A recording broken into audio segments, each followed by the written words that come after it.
नमस्कार दोस्तों, मैं हूं अनिरुद्ध। आप सभी का द सिविल गुरुजी और स्वैग से स्वागत है आप सभी का मेरे चैनल पे। तो हर रोज तो मैं अकेला आता हूं, लेकिन इस बार मेरे साथ है मेरे बहुत ही खास दोस्त जो अपने एक्सपीरियंस आप लोगों के साथ शेयर करने वाले हैं।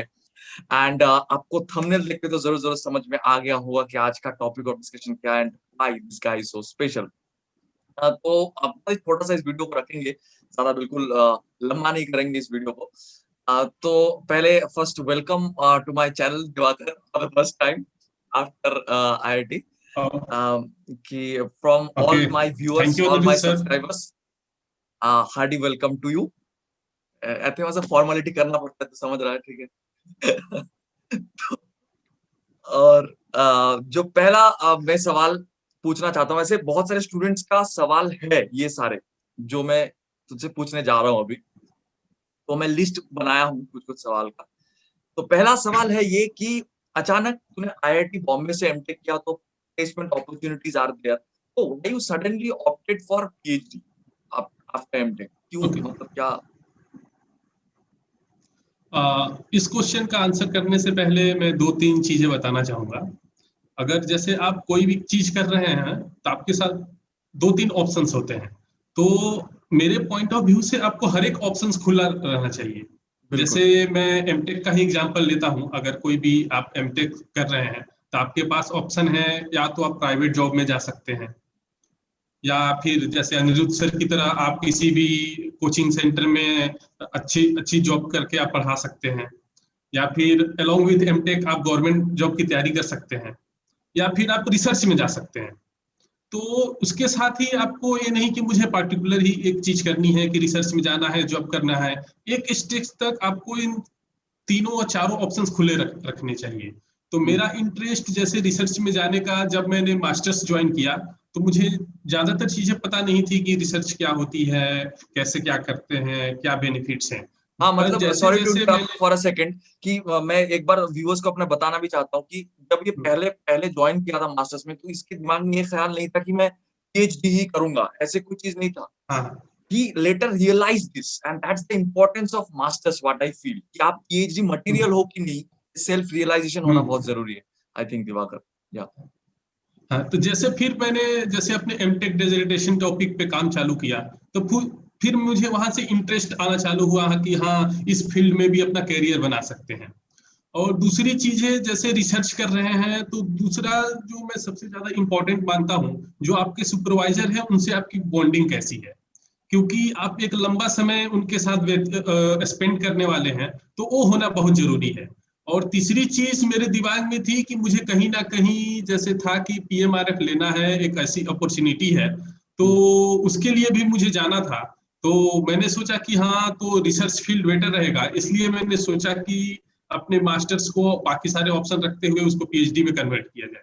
अच्छा, तो यहाँ पे जैसे दिवाकर ने मेंशन किया, मैं एक बार सबको बताना चाहता हूँ, आपको थंबनेल देख के समझ में आ गया होगा वीडियो की कि PMRF, it's a very, it's an opportunity, very few people actually get this and he's one of them, where you get a huge scholarship, okay, even better than some of the government jobs जो आप government job जो बोलते हो, actually it's also a government job what he's doing and with a very huge amount of stipend। तो इसके बारे में मैं थोड़ा सा तुझे पूछूंगा ये कि कैसे ये पीएमआरएफ मिला है, मतलब किस क्या क्या क्राइटेरिया चाहिए पीएमआरएफ के लिए, so that other students can also get motivated. PMRF जैसे मैं थोड़ा बहुत दो तीन और चीजें पीएमआरएफ पीएमआरएफ के के बारे में बताना भी एक चाहूंगा। दो चीज बता एक देना सारे लोगों को, ताकि मतलब उन लोगों को क्लियर आइडिया बन जाए। हाँ हाँ, जैसे ये स्कीम 2018 में चालू हुई थी, जैसे नाम ही से सजेस्ट है, प्राइम मिनिस्टर रिसर्च फेलोशिप। तो अपने प्राइम मिनिस्टर जो नरेंद्र मोदी, उन्होंने स्कीम चालू की। इनका इसका एक मेन मोटिव था कि हमारे यहाँ से स्टूडेंट जैसे रिसर्च के लिए बाहर फॉरेन मतलब फॉरेन चले जाते थे, बाहर की यूनिवर्सिटी में चले जाते थे। तो यहाँ के मतलब इंडिया में रिसर्च को मोटिवेट करना इसका रीजन था। तो इसके लिए जो भी जैसे प्रोसीजर, जैसे अभी थोड़ी सी प्रोसीजर में चेंज हुआ है due to this lockdown and corona.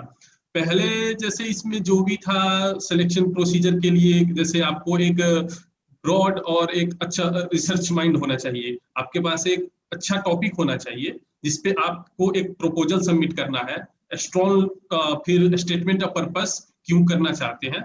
फिर एक आपके सुपरवाइजर की तरफ से एक स्ट्रॉन्ग लेटर ऑफ रिकमेंडेशन चाहिए।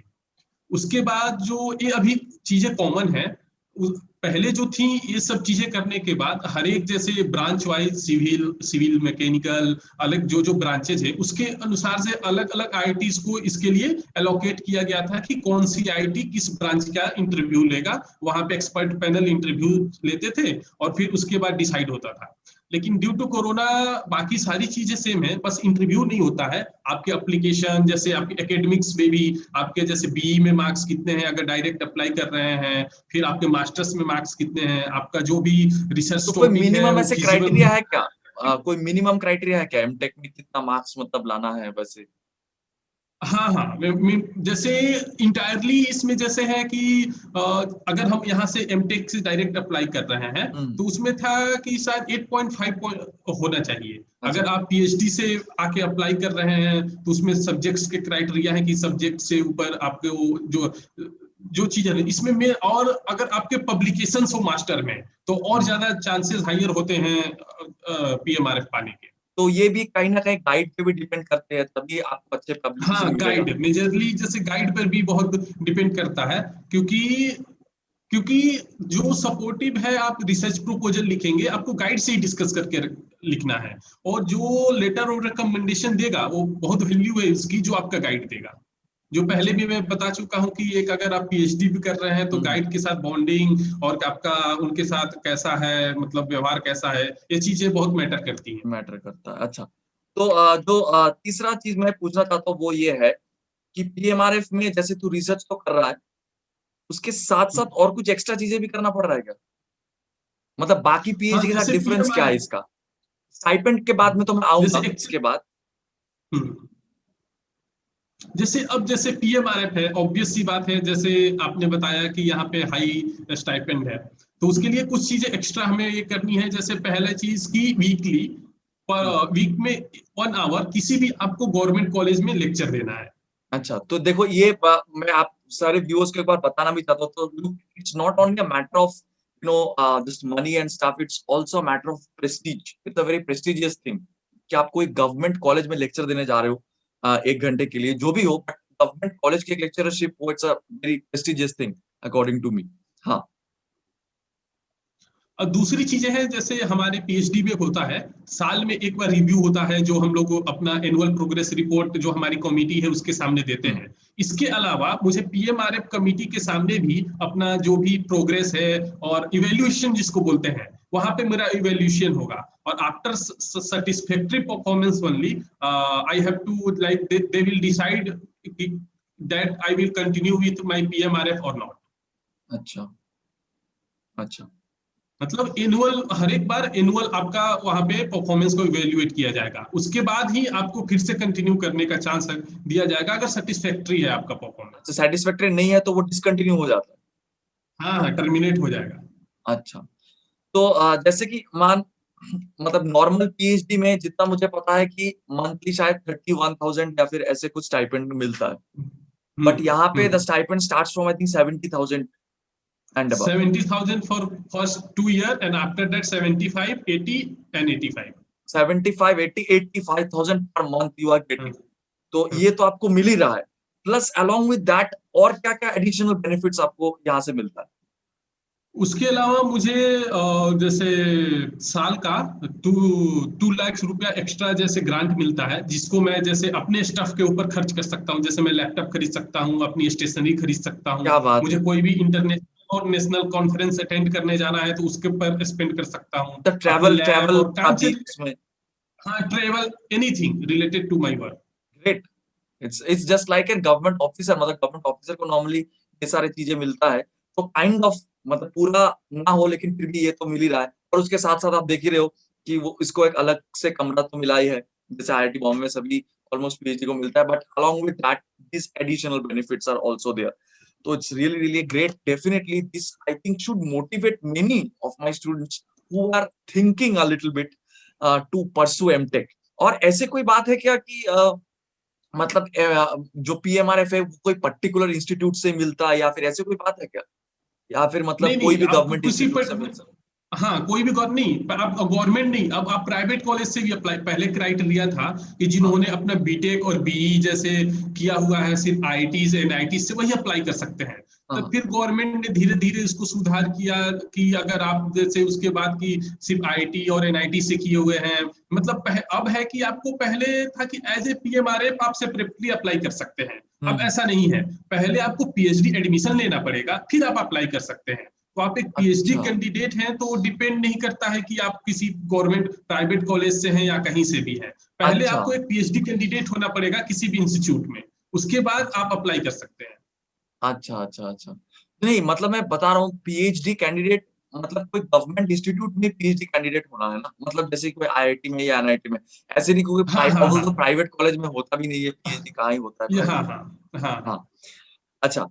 तो I think most of these are और normally the questions which I have received from the students कि सर पीएमआरएफ के बारे में क्या क्या होता है, तो I thought that the best person to talk with is you regarding this. So, last but not the least, video को ज़्यादा लंबा नहीं करेंगे. That any special message that you want to give to my viewers and all the students who are preparing for GATE and all the other people actually.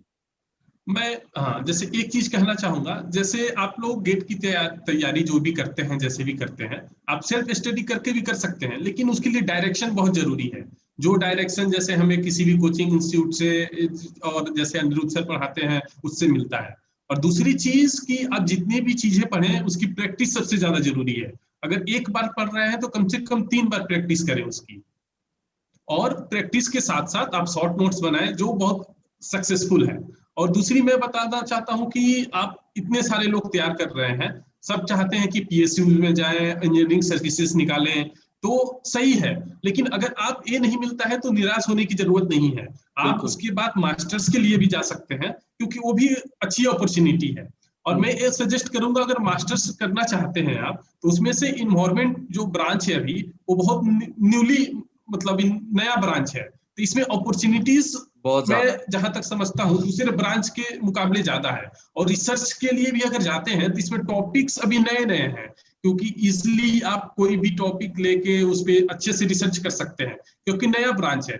जैसे मैं ही बताऊं कि अभी जो भी एमटेक के बाद कोई भी पॉल्यूशन कंट्रोल बोर्ड है और सारी दूसरे जो भी स्टेट पॉल्यूशन कंट्रोल बोर्ड होगा, सेंट्रल पॉल्यूशन, तो वैकेंसीज डायरेक्ट मास्टर्स बेसिस पे ही निकालते हैं। अगर आपने मास्टर्स किया हुआ है इन्वायरमेंट का, तो वहां पे जब करते हैं तो अगर एग्जाम भी होता है तो वहां पे क्या होता है, नंबर ऑफ अप्लीकेंट्स कम हो जाते हैं कि कितने हम्म। लोगों ने मास्टर्स किया है इन्वायरमेंट में। स्पेशली अगर मैं एमटेक की बात करूं तो सिर्फ मास्टर बेसिस पर गवर्नमेंट जब सिर्फ इन्वायरमेंट के लिए ही निकलता है। और दूसरे ब्रांचेस के लिए तो मुझे नहीं पता, जिसमें मास्टर्स के पता है। जैसे अभी ही मैं बता दूं, अभी कुछ दिन पहले ही 72 और 85 vacancies Kerala state pollution control board में निकली थी। तो उसके लिए है कि इन्वायरमेंट अच्छा ब्रांच है जिसके लिए आप जा सकते हैं। और दूसरी चीजें हैं कि जैसे जो भी है अनिरुद्ध सर जो भी अपडेट देते हैं इनके चैनल पे रेगुलरली आप देखते रहिए, जिससे बहुत बेनिफिट होता है। जो भी थैंक यू। जैसे जाते हैं, और ये खुद इन्वायरमेंट किया हुआ है। अगर कोई भी क्वेरी हो, जो भी वीडियो बनाना हो, इनको आपको डाउट से रिलेटेड इन्वायरमेंट पे आपको बता सकते हैं कि आगे जैसे क्या भी चीजें करनी है और कैसे प्रोसीड करना है। तो बहुत बहुत थैंक यू। तू बहुत बिजी है पता है, ठीक है, बट यू नो ये जो थोड़ा सा कीमती वक्त अपने निकाल के सारे स्टूडेंट्स को दिया, मतलब बहुत ही अच्छा, बहुत मतलब मेरे को भी बहुत सारे डाउट्स था जो मैंने भी क्लैरिफाई कर लिया, तो बहुत अच्छा लगा। I hope all the viewers you have enjoyed this, and if you want any other kind of questions and something like that, just drop a comment. Okay, मैं जरूर जरूर इनसे कंसल्ट करके उसका आंसर देने की कोशिश करूंगा। कोई भी आपका अगर डाउट हो रहा है इसके बावजूद भी, तो जरूर जरूर कमेंट करके मुझे बताना। और इस वीडियो को लाइक तो जरूर जरूर करना एक बार, दिवाकर के लिए और मेरे लिए, दोनों के लिए। और just share this video with all the other people who are actually in doubt कि सर एमटेक के बाद क्या करे क्या नहीं करे, बहुत सारे कंफ्यूजन्स होता है कौन से ब्रांच चूज करे, पीएचडी का फ्यूचर क्या है, ये है वो है। तो for those I think this video is going to be an eye opener for all of you people. So do just hit the like button and share this session, and do hit the subscribe button in case you are new to this channel. So thank you Diwakar, good night। फिर मिलते रहेंगे ऐसे ऐसे, कोई भी जब सवाल आते रहेंगे स्टूडेंट्स के तो मैं पूछता रहूंगा जरूर जरूर, ठीक है। So okay thank you okay, thank for you being. Anirudh sir invite करने के लिए मुझे। Thank you.